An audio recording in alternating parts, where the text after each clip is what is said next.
ማወቅ ያለብን የፈለገውን ያህል አንድ መንግስት ቢላል ከምንጠብቀው በላይ ረጅም ዓመት ይቆያል። እኔ አንዳንድ ሰዎች አሁን ከዚህ ክረምት ያልፍም ይሄ መንግስት እንግጥላል። እኔ እንደዛ ብያለሁ። እኔ ቁርጣችሁን ወቁ ብዬ ተናግሬያለሁ። የጀመረውን ቤተ መንግስት ጨርሶ ይኖርበታል።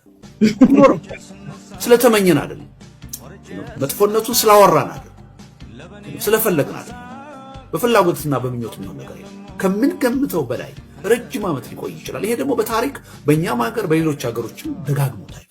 ይሄ መንግስት ምንንም መመከት የሚችል አይደለም። ራቁቱን የቀረ መንግስት ነው። ህዝባዊ መሰረቱን ያጣ መንግስት ነው። የተነጠለ መንግስት ነው። በአንድ ግለሰብ ግልብ ግለሰብ የሚመራ መንግስት ነው።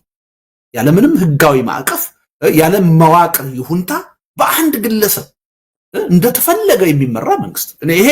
ይሄም መንግስት በምንም ተአምር አንዳንድ ሰዎች በስልጣን ላይ መቆየቱን እንደ ትልቅ ብቃት አንናቀው ምናምን ሲሉ ሰማለሁ። ከራሱ ብቃት የመነጨ አይደለም። ሁልጊዜ የዚህን መንግስት በስልጣን ላይ መቀጠል ስናስብ መውቀስ ያለብን በራሳችን ነው። ማፈር ያለብን እንዴት እንዲህ አይነት ደካማ ዋሾ የሆነ ህዝባዊ ተቀባይነት የሌለው መንግስት በስልጣን ላይ እንዲህ ውሎ እንዲያድር ለዓመታት ቻለ ለሚለው ጥያቄ ማንንም ማማረር አንችልም። ራሳችንን ነው መውቀስ ያለብን። በራሳችን ነው ማፈር ያለብን። እዚህ ቁጭት ውስጥ ገብተን ይሄን ድክመታችንን ከፈታን በምንም ተአምር የቀናት ጉዳይ ነው፣ የሳምንታት ጉዳይ።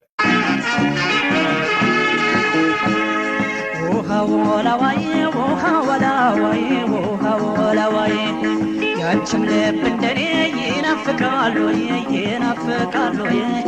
የኔን ባየሽልኝ አበሳውን ሲያይ